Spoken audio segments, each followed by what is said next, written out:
Hello everyone, welcome to my channel. मैं महेश राय स्वागत करता हूं आपके अपने चैनल में। आप सभी सोच रहे होंगे कि अभी इतनी बड़ी प्रॉब्लम चल रही है, उसके बाद भी सर क्लास करवा रहे हैं। तो उसके पीछे एक रीज़न है, मैं आपको ये बता दे रहा हूं, क्योंकि फॉर्म का कोई ठीक नहीं है। कभी भी इसमें चेंजेस आ सकते हैं। एस्टेट को हटाया जा सकता है, टीजीटी को भी लाया जा सकता है।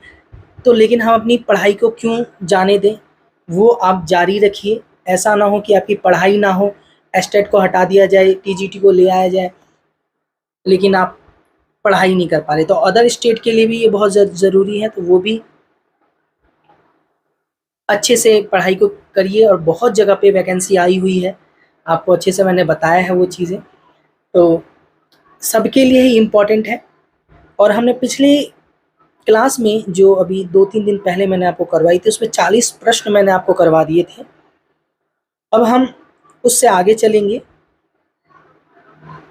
और सारे प्रश्न करेंगे। तो चलिए स्टार्ट करते हैं। ये देखिए क्वेश्चन नंबर 40 है आपका। महर्षि भरत के विकृत स्वरों के नाम क्या हैं? कोमल धैवत, कोमल ऋषभ, काकली निषाद, कोमल गंधार, अंतरगंधार, काकली निषाद, या अंतरगंधार, कौशिक निषाद। महर्षि भरत, ये जो लेबल होगा वो यही आएगा आपका, क्योंकि ये पीजी है, पीजी का ही पेपर है, पीजीटी का ही ये पेपर है। तो इसी लेवल से आपके प्रश्न सारे बनेंगे। देखिए इसका जो सही आंसर होगा वो सी होगा। अंतरगंधार और काकली निषाद इन्होंने माना है। भरत ने 7 शुद्ध स्वर, 2 विकृत, अंतरगंधार और काकली निषाद मानकर कुल 9 स्वर वर्णित किए हैं। उन्होंने अपने शुद्ध स्वर स्थानों की स्थापना उनकी अंतिम श्रुति पर की है। क्वेश्चन नंबर 41 है। कर्नाटक संगीत में कितने प्रकार का गंधार है? 1, 2, 3, 4। तो इसका सही आंसर होगा सी। कर्नाटक संगीत में 3 प्रकार का गंधार है। पहला शुद्ध ग, दूसरा साधारण ग और तीसरा अंतर्ग है।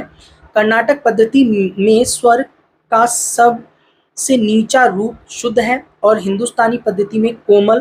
कर्नाटक पद्धति में कुछ स्वरों के एक से अधिक नाम हैं, किंतु हिंदुस्तानी पद्धति में ऐसा नहीं है।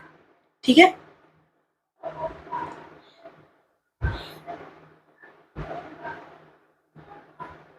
क्वेश्चन नंबर 42 है आपका।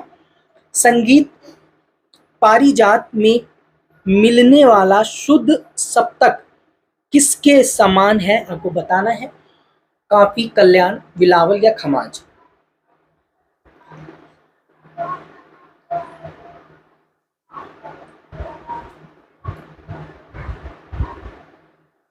तो इसका जो सही आंसर है वो है ए, काफी। ठीक है। अब देखिए क्या है। संगीत परिजात में मिलने वाला शुद्ध सप्तक काफी के समान है।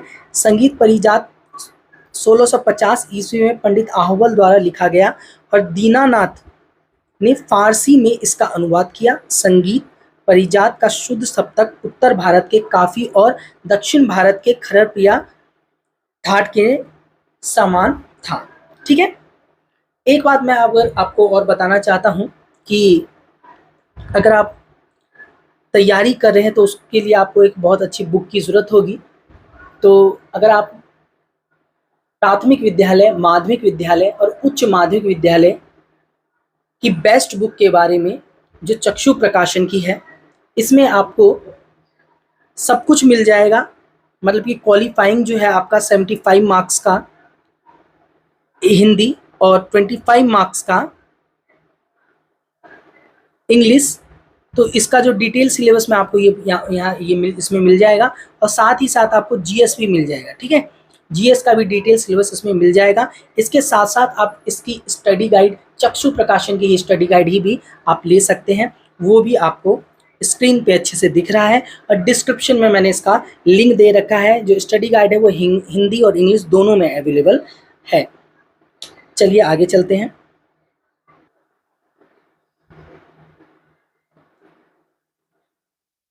देखिए क्वेश्चन नंबर 43 है, ध्रुवा गीत का उल्लेख किस ग्रंथ में मिलता है? बृहदेशी संगीत रत्नाकर, नाट्यशास्त्र या संगीत परिजात?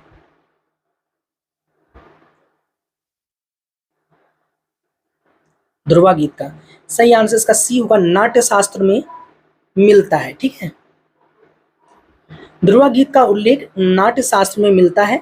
नाट्यशास्त्र के 32वें अध्याय में ध्रुवा गीतों के संबंध में विवरण है। छंद, पद, वृत्त, विशिष्ट रचना ध्रुवा गीतों के निर्माण में सहयोग देती है और देती रही है। क्वेश्चन नंबर 44 है, तानसेन का जन्म कहाँ हुआ था? ईटा, बेहट, आगरा या वृंदावन?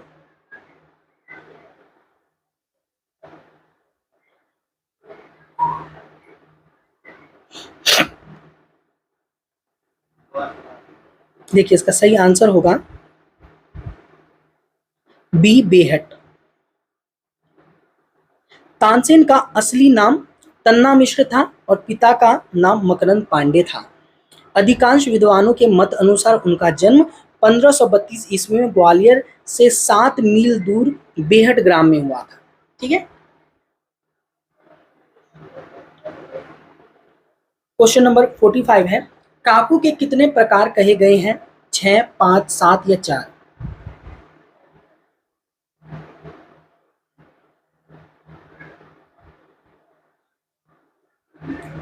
सही आंसर है ए, 6। काकू के 6 प्रकार कहे गए हैं, जैसे राग काकू, स्वर काकू, अन्य राग काकू, देश काकू, क्षेत्र काकू तथा यंत्र काकू। काकू का अर्थ होता है ध्वनि के उतार चढ़ाव से भाव व्यक्त करना। हाँ, जैसे कि आप एक ही ध्वनि को जब अलग अलग तरीके से बोल देते तो वो काकू होता है, उसका भाव बदल जाता है ना। जैसे मैं बोलूँ आपका नाम क्या है और मैं बोलूँ आपका नाम क्या है, तो ये काकू हमने चेंज कर दिया। ठीक है, मॉड्यूलेशन, उसी को काकू कहते हैं।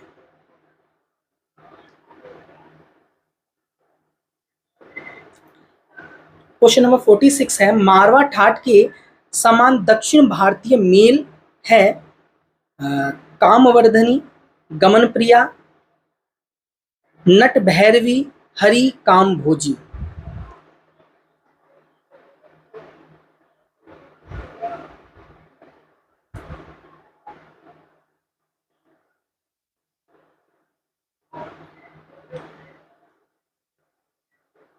सही आंसर होगा इसका गमन प्रिया के नाम से जाना जाता है मारवा। ठीक है, बी आंसर इसका होगा। मारवा ठाट के समान दक्षिण भारतीय मेल गमन प्रिया है।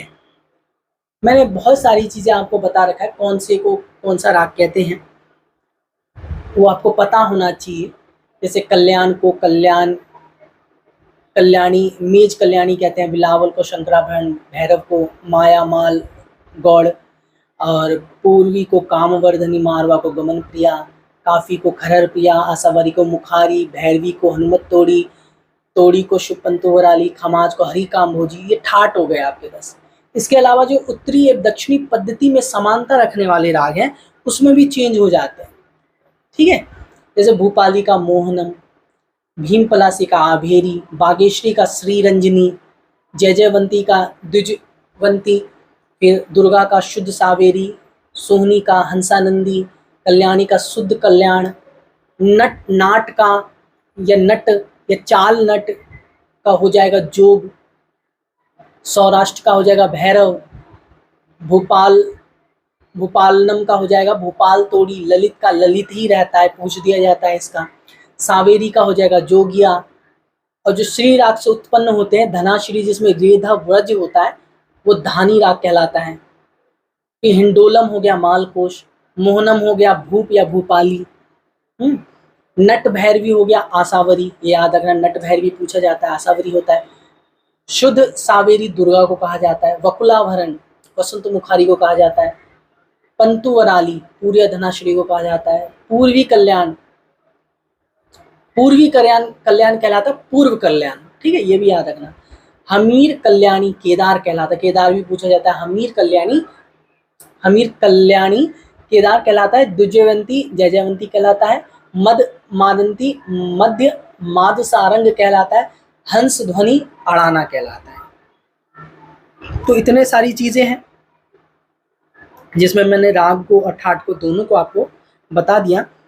आगे देखिए कि भातखंडे जी ने व्यकटमुखी के 72 मेलों में से 10 मेल चुनकर उन्हें ठाट नाम दिया और उनका उत्तर भारत में जिन मुख्य 10 रागों से साम्य था उन्हें आश्रय राग मानकर ठाटों का नामकरण दिया, मेल या ठाट, जिसका पर्यायवाची शब्द है। Question number 47। अब देखिए क्या है ये, पंडित भातखंडे के तीव्र मध्यम वाले ठाट कितने हैं? तीव्र मध्यम वाले ठाट कितने हैं? 4, 5, 6 या 10? देखिए मैं आपको इस तरीके से प्रश्न इसलिए कराता हूं, इसमें आपको क्या होता है, आपका थ्योरी वो भी आपका हो रहा है और इसमें आपका जो एमसीक्यू टाइप ही प्रश्न आते हैं एग्जाम में वो भी आपका कवर हो रहा है, तो इसमें आपकी दोनों चीज कवर हो रही है।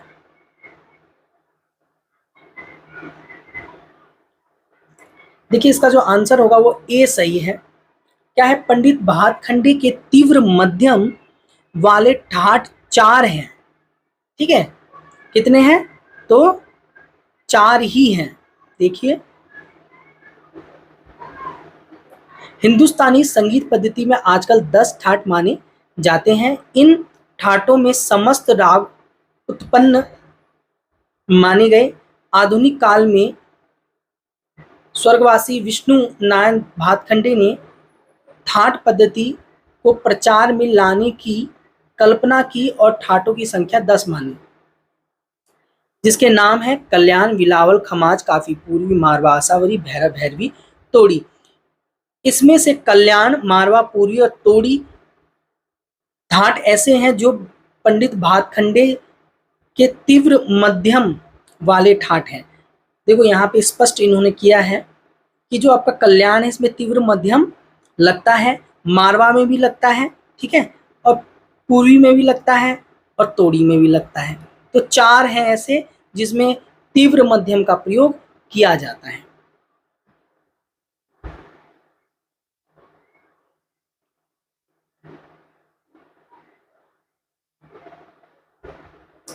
Question number 48। संगीत बाल बोध किसकी रचना है? मतंग आओबल, बीडी पलुस्कर या रविंद्रनाथ टैगोर?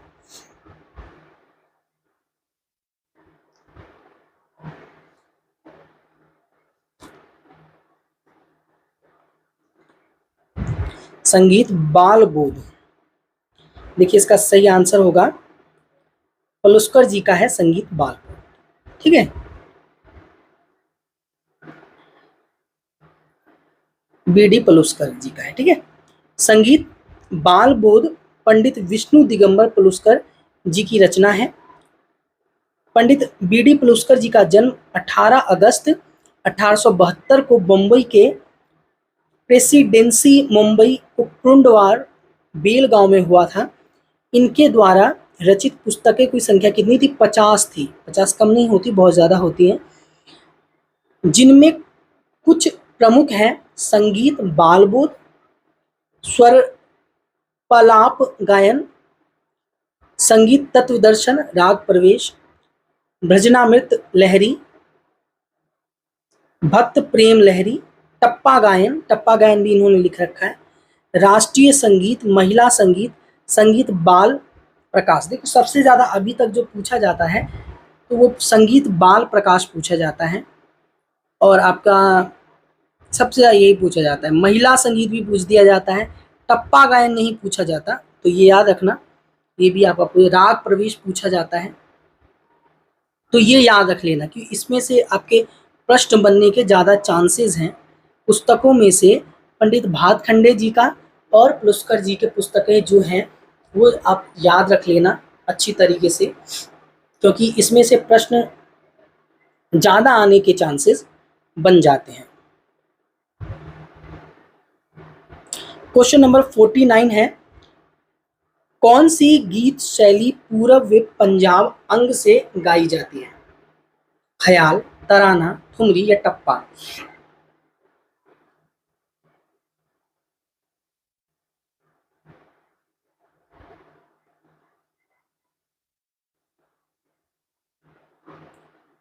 तो जो ठुमरी होती है वो पूर्वी अंग से गाई जाती है। ठुमरी गीत शैली पूर्व व पंजाब अंग से गाई जाती है। यह गीत का वह प्रकार है जिसमें राग की शुद्धता की तुलना में भाव सौंदर्य पर अधिक बल दिया जाता है, मतलब कि भाव पर इस पे ज्यादा बल दिया जाता है, ये याद रखना। और ठुमक ठुमक के चलती है, वही है ठुमरी। ठीक है। बनारस, मतलब कि ठुमक के चलने का मतलब ये श्रृंगार रस होना चाहिए, उसमें श्रृंगार दिखना चाहिए उसमें, उस गीत शैली के अंदर। लखनऊ और पंजाब की ठुमरियों को विशेष रूप से प्रसिद्धि मिली है, जो प्रसिद्ध हैं। लखनऊ, कौन कौन सी? लखनऊ और बनारस और पंजाब। सबसे ज़्यादा बनारस को माना जाता है, ये याद रखना। कभी कभी ऑप्शन में ना बनारस और लखनऊ दोनों दे दिया जाता है, और ऐसा यूपी टीजीटी के एग्ज़ाम में 2021 में जो हुआ था उसमें ऐसा किया भी गया है, जब बनारस और लखनऊ दोनों दे दिया गया था, बनारस को सही माना गया था। ऐसा ही कोई प्रश्न था या यही था से? क्वेश्चन नंबर 50 है, ध्वनि को बिना खंडित किए एक स्वर से दूसरे स्वर पर जाने को क्या कहते हैं? मीड, खटका, मुर्की या कर्ण?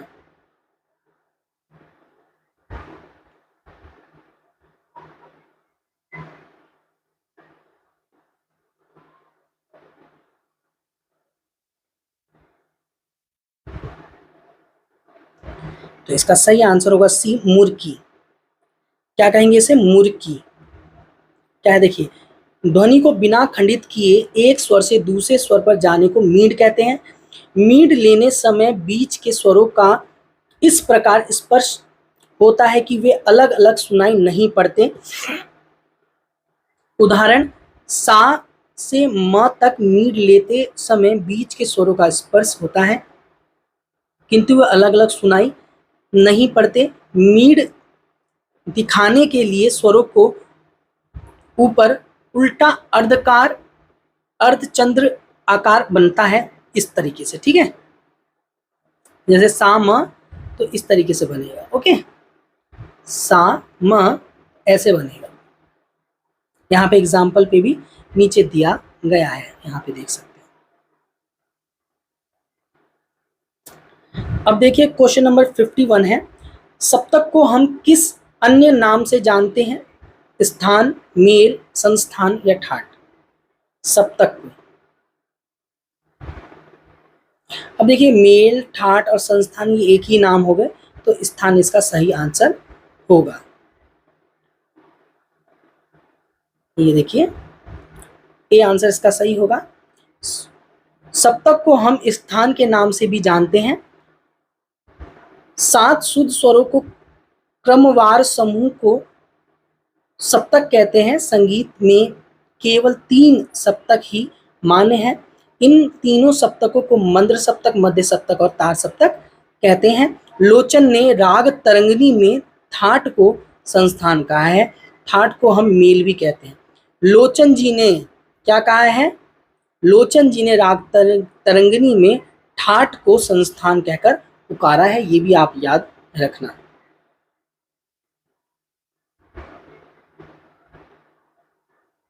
क्वेश्चन नंबर 52 हो गया, महाराज संगीत की किस विधा से संबंधित हैं? आपको बताना है। बिंदादीन महाराज की बात हो रही है यहाँ पे। ठीक है, कथक, कथकली, भरतनाट्यम, कुचिपुड़ी?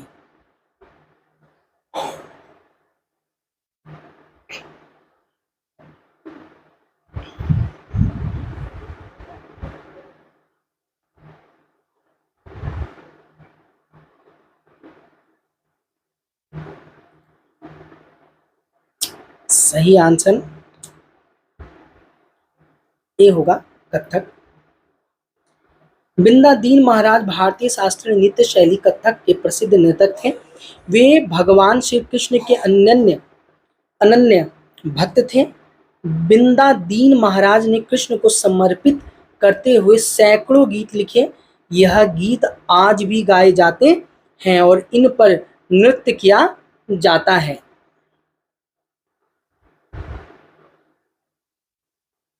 क्वेश्चन नंबर 53 है, संगीत रत्नाकर में वर्णित 10 विधि राग के अंतर्गत कौन सा रूप सम्मिलित नहीं है? भाषा, विभाषा, उपभाषा या अंतरभाषा?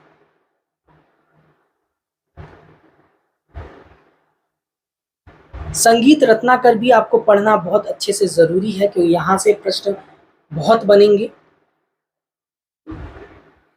सबसे ज्यादा प्रश्न जो बनने के चांसेस हैं वो संगीत रत्नाकर ग्रंथ से बनेंगे और नाट्यशास्त्र, उसके बाद आहोबल। अब ये देखिए, ये आपके सही आंसर सी होगा। भाषा, विभाषा, अंतरभाषा वर्णित है लेकिन उपभाषा नहीं है।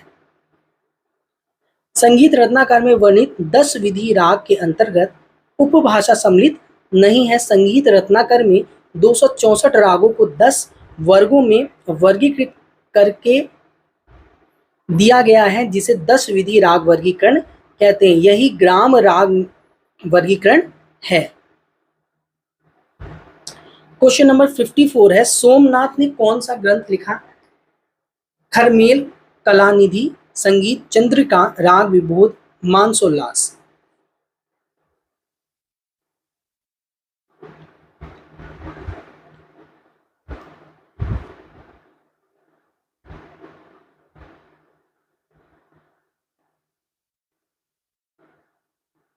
सही आंसर इसका सी होगा, राग विबोध लिखा है। राग तत्व विबोध किसने लिखा है आपको कमेंट करके बताना है, ठीक है। सी आंसर इसका होगा, सोमनाथ ने राग विबोध राग लिखा है। उसके बाद सोमनाथ कृत राग विबोध कब लिखा गया? 1609 में। 5 विवेक अध्याय है इसमें, 1609 में लिखा गया।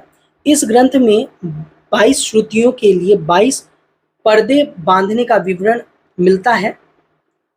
सोमनाथ ने 7 शुद्ध और 15 अशुद्ध स्वरों का वर्णन 23 मेलों के अंतर्गत किया, जिसमें उत्तर भारतीय संगीत के 2 चिन्ह विकृत स्वरों के तीव्रतर आदि नाम, वीणा के 2 मेल, विधि शुद्ध मेल एवं मध्य मेल, ठाट शब्द रागों के ध्यान और राग रागनी भेद प्राप्त होते हैं।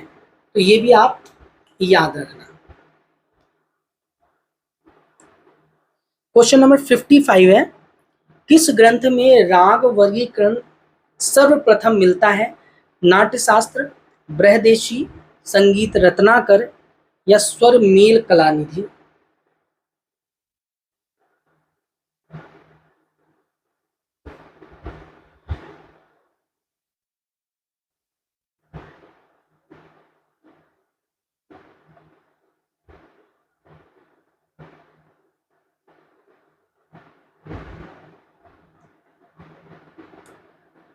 तो बृहदेशी में सबसे पहले राग का वर्गीकरण मिलता है।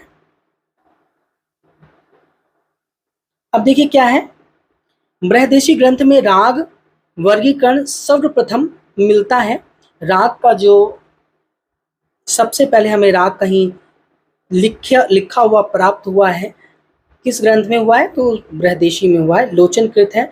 और ये बिहार के ही रहने वाले थे, मिथिला निवासी थे, जहाँ का मैं हूँ। इसके लेखक मतंग मुनि हैं।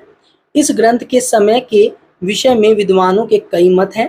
डॉक्टर राघवन के विचार अनुसार इस रचना को 1825 से 1875 के मध्य समझना चाहिए। यह 10 अध्यायों का संगीत, ताल तथा वाद्यों का एक ग्रंथ है, जिसमें देसी लक्षणम, नादों की उत्पत्ति, श्रुति निर्णय, स्वर्ण निर्णय और आपका 33 अलंकार, गीतियां, जाति, राग लक्षणम, भाषा लक्षणम, प्रबंध अध्याय का वर्णन मिलता है। तो आप अच्छे से देख लीजिए।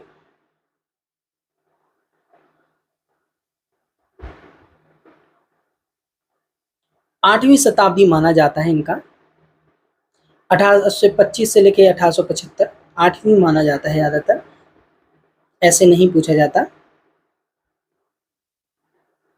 अब देखिए आगे चलते हैं, चलिए।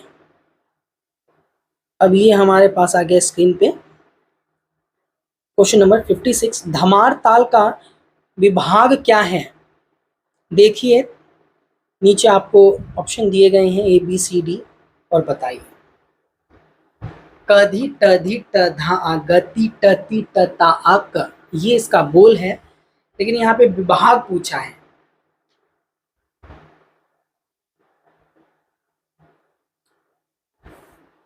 तो इसका सही है जो वो है बी, ठीक है। यहाँ पे देखिए अच्छे से एक्सप्लेन किया हुआ है। धमार ताल का विभाग 5 2 3 4 करके है। धमार ताल 14 मात्राएं होती हैं।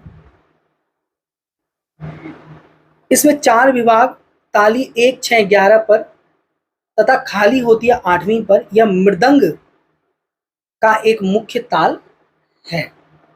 ठेका मैंने आपको इसको बता ही दिया, कधी टधी ट धा आ ग ती ट ती ट ता आ क, ठीक है। क्वेश्चन नंबर 57 है, राग एवं तालबद्ध स्वर रचना विशेष कहलाती है? लक्षण गीत, भाव गीत, चतुरंग, सरगम गीत।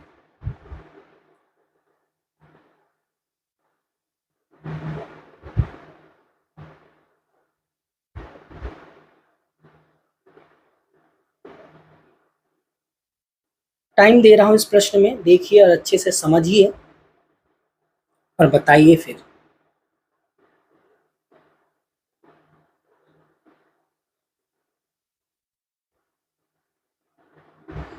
देखिए इसका जो सही आंसर होगा वो होगा डी, सरगम गीत होगा। देखिए क्या और क्यों। राग एवं तालबद्ध रचना, राग एवं तालबद्ध स्वर रचना विशेष सरगम गीत कहलाती है। सरगम गीत में अन्य गीतों की भांति ही स्थायी वे अंतरा होते हैं, पहली बात हो गई, परंतु गीत के बोल नहीं होते, गीत के बोल नहीं होते, ये दूसरी बात हो गई। बोल के स्थान पर राग का वाची स्वर संगतियों का गायन किया जाता है, ये तीसरी बात हो गई। जो ताल में निबद्ध होती है, ये चौथी बात हो गई। पांचवी बात हो गई, इसके गायन से विद्यार्थी के मस्तिष्क में रागों का प्रारंभिक स्वरूप स्पष्ट हो जाता है, क्योंकि उस राग के स्वर होते हैं सरगम गीत, तो वो सरगम गीत करने से हमें राग अच्छे से समझ में आ जाता है, इसका चलन अच्छे से दिमाग में फिट हो जाता है। चलिए आगे चलते हैं क्वेश्चन नंबर 58 में।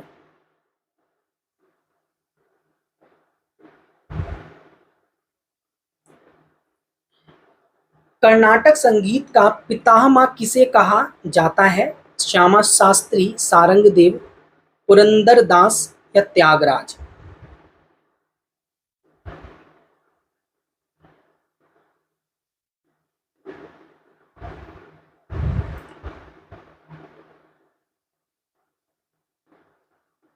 बहुत ही अच्छा प्रश्न है ये।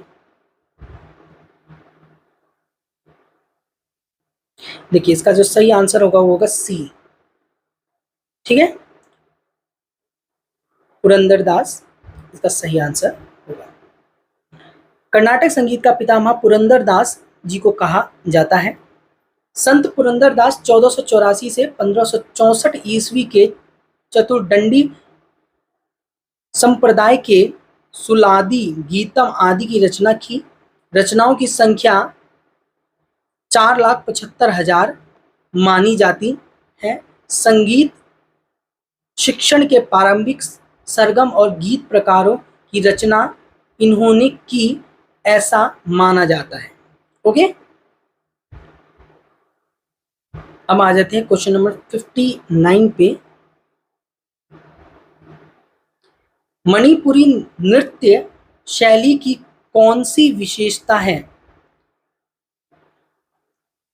तांडव अंग, लास्य अंग, रासलीला या शांत अभिनय?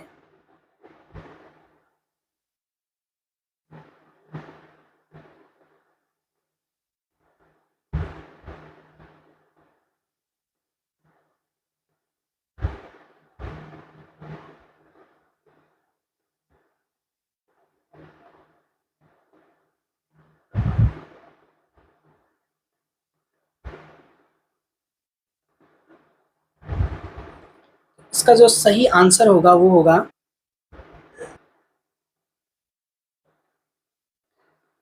तो इसका जो सही आंसर होगा आपका, जिस स्वर से राग को ग्रहण करते हैं वह स्वर कौन सा होता है? अनुस्वर, वादी स्वर, अनुवादी स्वर, ग्रह स्वर। सही आंसर है इसका ग्रह स्वर। ठीक है, अब देखिए कैसे। जिस स्वर से राग को ग्रहण करते हैं वह स्वर ग्रह स्वर होता है।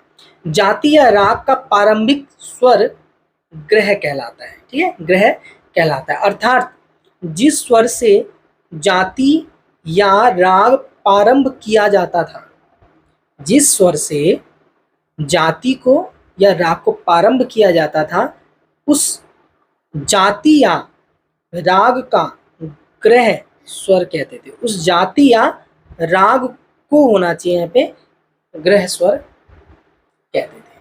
ठीक है, तो ये थे आज के हमारे कुछ प्रश्न, 20 प्रश्न, और विथ थ्योरी, विथ इसमें आपको थ्योरी भी देखने को मिला। तो इसी तरीके से मैं आपको सारे प्रश्न कराऊंगा और अच्छे से एक्सप्लेन करूंगा, अच्छे से आपको सारे क्वेश्चन मैं करूंगा। तो मुझे उम्मीद है आप सभी को अच्छा लग रहा है। और एक चीज़ और करूँगा, ज़्यादा से ज़्यादा आपको मेल करना है, वो मैंने आपको पहले ही बता रखा है, मेल भी कीजिए और ट्वीट भी कीजिए ज़्यादा से ज़्यादा। ठीक है, तो आज के लिए इतना ही। और अभी तक आपने चैनल को सब्सक्राइब नहीं किया है तो चैनल को सब्सक्राइब कर दीजिए, लाइक कर दीजिए, बेल आइकन प्रेस कर दीजिए। कोई भी प्रॉब्लम होता है वो कमेंट करके पूछ सकते हो। बाकी टेलीग्राम का लिंक मैंने डिस्क्रिप्शन में दे दिया है, वहाँ से जुड़ना चाहते हैं तो जुड़ सकते हैं। और आज के लिए इतना ही। तो अपना ध्यान रखिएगा, पढ़ते रहिएगा, स्वस्थ रहिएगा, मस्त रहिएगा, प्रिपरेशन के साथ ज़बरदस्त रहिएगा। तो थैंक यू एवरीवन। जय हिंद, जय भारत।